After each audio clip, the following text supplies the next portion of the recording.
皆さん、こんにちは。日本語を勉強している人はわかると思いますが、日本語が上手になるためには、日本語を習慣化することが大事です。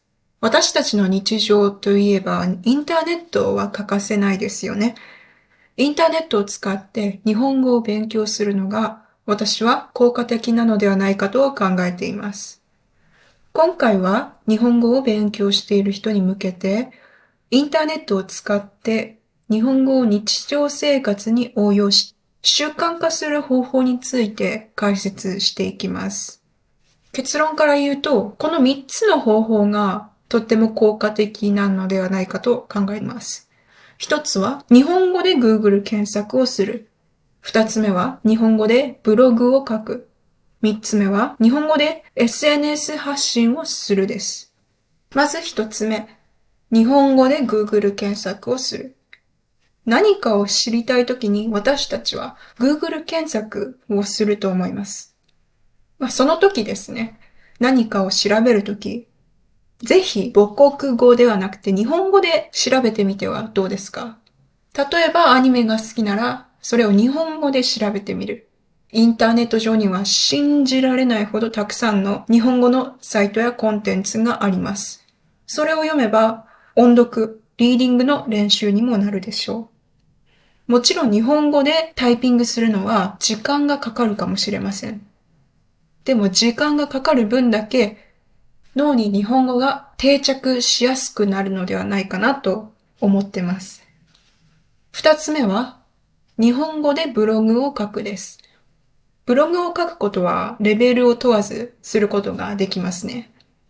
日記を書いたり、日本語のレベルが状況に達しているのであれば、自分の持っている知識をブログを通して発信してもいいかもしれません。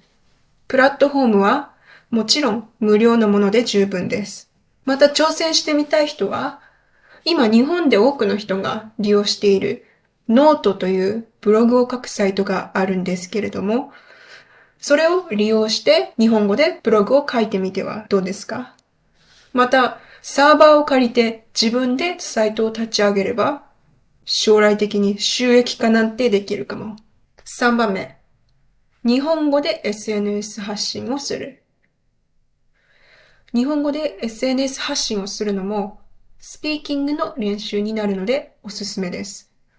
まだ自分の日本語のレベルが低いからちょっと恥ずかしいと思わなくて全然大丈夫。日本語を教えるこのチャンネルで言うのもなんなんですが、完璧な日本語を喋る人はいません。勇気を出して世界に日本語で発信してみましょう。例えば Vlog とかでもいいですね。